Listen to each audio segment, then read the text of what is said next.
Tingnan nyo po mga katropa, napakaganda. Oh. May mga agos ng tubig na nagmumula sa bundok. Ayun.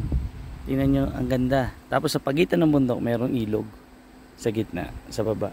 Lahat ng mga bumabaksak na tubig sa taas ng bundok, diyan na pupunta. Kaya naging isang ilog siya. Tapos napakaganda. Tapos dito, may tanim na palay. Ayun. Kung napapansin nyo, may palay.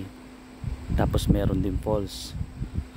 Kung makikita nyo sa personal, napakataas, napakatarik, napakaganda. Ito po yung papuntang Apayao. Tapos tingnan nyo yung taas.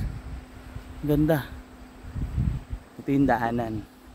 Halos walang ganon dumadaan. Mula kanina, halos ako lang talaga. Ala talaga. Ganon ang ganda yung lugar. Nakaka-amaze talaga. Tapos kahit na hindi masyadong matarik, kahit konting patarik lang, talaga yung hila ng sasakyan, hirap. Kasi siguro dahil unti-unti tayong tumataas ng bundok. Ayun yung ulap oh. Ngayong oras siguro mga 1 PM. Pero ang lamig ng lugar. 'Di ba napakaganda? Napakaganda ng Cordillera. May mga baksak ng tubig. Kung nandito lang po kayo sa personal yung makikita, talagang kahangaan niyo yung ganda ng lugar. Napakaganda, napakatarik. Pero alam nyo ba namin mga kababayan natin may ilan na kayang bumaba sa ganyan. Sanay sila sa mga ganyan, nagtatanim. Ayun, nakita nyo yung mga tanim sa bundok. Ibig sabihin, kaya nilang bumaba. Ganun sila kagagaling.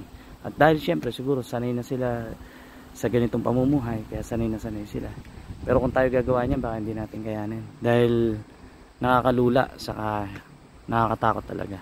Pero sa kabila ng nakakatakot yung lugar, nakakamangha naman yung kagandahan niya. Ayun yung ulap oh, nasa tuktok na ng bundok. Diba? Masasabi mo pag yan? Parang hindi na pag yan, parang ulap na dahil sa sobrang taas ng lugar. Diba?